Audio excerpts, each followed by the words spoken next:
আসসালামু আলাইকুম, সকলে কেবা আছেন? আশা করতেছি সকলে ভালোই আছেন। আমিও আল্লাহর রহমতে ভালোই আছি। আজকে আপনাদের সাথে শেয়ার করব একটা ভিন্ন ধরনের পিঠের রেসিপি। এই পিঠের নাম কিন্তু মুটো পিঠে। এই মুটো পিঠে বানানোর জন্য কিন্তু এই যে আলো চালের গুঁড়োর সাথে পর্যাপ্ত পরিমাণে লবণ আর অল্প অল্প পানি দিয়ে কিন্তু এই মুটো পিঠে বানানো লাগবে।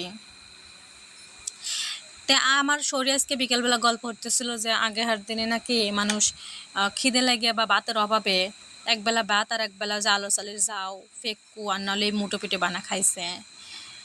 আমি আবার করলাম তাহলে আমারও আজকে একটু বানা খাওয়ান। ছোটবেলায় আমি দাদি একবার দুইবার করে বানা দিছে খাইছি। তার জন্য কিন্তু এই যে আজকে মুটো পিঠে বানাবের বইছে। এই যে মুটো পিঠে বানানোর জন্য কিন্তু বেশি পরিমাণ পানি দেওয়া লাগবে না, অল্প অল্প করে পানি দেওয়া লাগবে আর অল্প অল্প করে ছেনা লাগবে।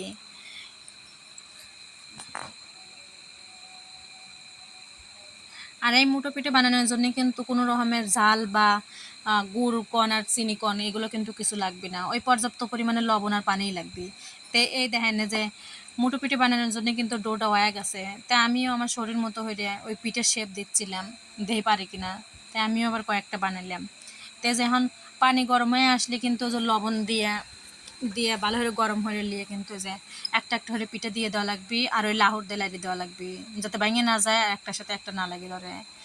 পিঠে বানানো কিন্তু খুব সহজ। এই যে 5 মিনিটের জন্য ঢাকনাতে ঢেকে রেখে দিছিলাম। এখন দিয়ে সেদ্ধ হয়ে গেছে। যে এখন কিন্তু সরপেশে ডাইলে লিয়ে পানিটুক নিংড়ে ফালা দেওয়া লাগবে।